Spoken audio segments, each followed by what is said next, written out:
안녕하세요. 반갑습니다. 미리 보는 11월 5일 화요일 탑픽 종목에 대해서 한번 알아보도록 하겠습니다. 우선 저는 특징주 점검 먼저 해볼 텐데 상승한 종목 먼저 알아보도록 하겠습니다. 첫 번째로서 텔콘 RF제약 같은 경우에는 비보존 신고가 소식에 급등하는 모습이 나왔고요. 금호전기 같은 경우에는 LED 두피 모발 케어기기 중국 시장 공략 본격화 기대감이 지속되며 상한가가 가는 모습이 나왔습니다. 셋째 바이온 같은 경우에는 중국 알츠하이머 치료제 승인 속에 치매 복제 돼지 생산 관련 미국 특허 취득 미래셀 바이오 투자 부각 소식에 급등하는 모습이 나왔습니다. 자, 다음 전일 특징주 점검 하락한 종목 한번 보도록 하겠습니다. 첫째, KMW 같은 경우에는 3분기 실적 실망감 등으로 급락하는 모습이 나왔고요. RF텍 같은 경우에는 KMW의 3분기 실적 실망감 속에 5G 관련주들이 일제히 하락하는 모습을 보이면서 RF텍 같은 경우에도 약세를 보였습니다. 리캠 같은 경우에는 전환사채 및 제3자 배정, 유상증자 납입 일정 변경 정정 공시 속에서 급락하는 모습이 나왔습니다. 자, 다음으로 11월 5일 화요일에 관심 가져야 될 섹터 및 종목에 대해서 한번 알아보도록 하겠습니다.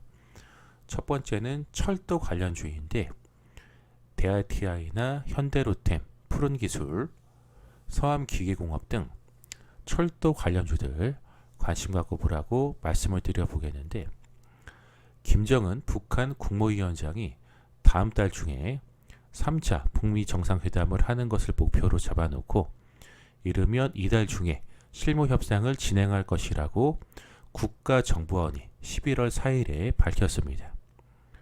이해훈 국회 정보위원장은 11월 4일 국정원을 상대로 연 비공개 국정감사 브리핑에서 북미 정상회담이 12월에 잡혔다고 말한 이전 브리핑이 잘못됐다며 이와 같이 말했습니다. 앞서서 정보위 여야 간사인 더불어민주당의 김민기, 자유한국당 이은재 의원은 중간 브리핑에서 김정은은 12월 북미 정상회담을 정해놓은 것으로 국정원은 파악하고 있다라고 전했습니다.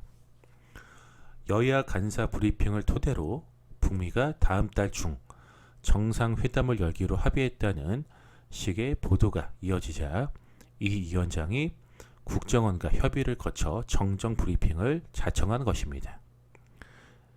이 위원장은 북한 입장에선 북미 정상회담을 12월 개최로 목표로 잡고 있는 것 아니겠느냐. 그러니까 북미 회담 전에 실무 협상을 하려면 12월 초까지 하지 않겠느냐는 합리적 추측이었다며 12월 정상회담 개최 전망이 아니고 그게 그 사람들 북측의 목표일 거라고 보는 것이라고 설명을 했습니다.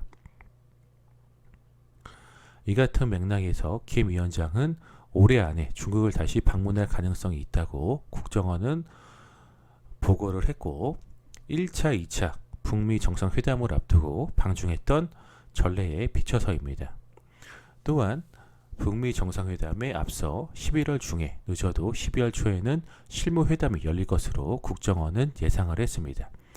이에 따라서 대북 관련주, 특히 이제 철도 관련주로 되어 있는 DRTI나 현대로템, 그리고 두 번째 SOC 관련주 써놨는데 고려시멘트나 일성건설, 그리고 성신양해, 동양철강 등 SOC 관련주들도 이와 같은 첫 번째 내용의 주제로 대북 관련주로 다 같이 이제 상승하는 흐름이 나올 수 있다 보니까 첫 번째는 철도 관련주, 두 번째는 SOC 관련주 관심 갖고 보라고 말씀을 드려보겠고요. 이외에도 대북 관련주들, 금강산 관광 관련주나 DMZ 관련주들, 개성공단 관련주 등도 일제히 상승하는 흐름이 나올 수 있다 보니까 대북 관련주 섹터로 엮여 있는 여러 가지 그 항목들에 대해서 관심 갖고 보시라고 말씀을 드려 보겠습니다. 세 번째로서는 5G 관련주들, 전파기지국이나 우리넷, KMW 같은 종목들 관심 갖고 보라고 말씀을 드려 보겠는데 11월 4일에 5G 관련주들이 약세를 보였습니다. 이유는 KMW가 3분기 분기 보고서를 발표하면서 영업이익이 577억 원, 당기순이익은 510억 원을 달성했다라고 이제 발표를 했는데 각각 전년 동기 대비 흑자 전환했다라고 공시를 했습니다. 매출액도 2,649억 원으로 전년 동기 205% 늘었지만 시장 컨센서스에는 미치지 못했다라는 평가가 나오면서 KMW 같은 경우에 14% 정도 크게 하락 마감하는 모습을 보였고 HFR 같은 경우에도 마이너스 9% 정도, RFHIC나 에이스테크 같은 경우에도 6% 넘게 빠지는 모습이 나오면서 5G 관련주들이 약세를 보였는데 11월 5일 화요일 같은 경우에는 5G 관련주들의 낙폭 과대에 따른 반발 매수세가 나오지 않을까라는 예상에서 5G 관련주인 전파기지국이나 우리넷, KMW나 HFL 같은 종목들 관심 갖고 보시라고 말씀을 드려 보겠습니다. 자, 여기까지 해서 미리 보는 11월 5일 화요일 탑픽 종목에 대해서 내용 전달해 드렸고요. 방송 보시고 도움되신 분들은 좋아요와 구독하기 버튼 누르시고 계속해서 좋은 정보 받아보시기 바라겠습니다. 이상 방송 마치도록 하겠습니다.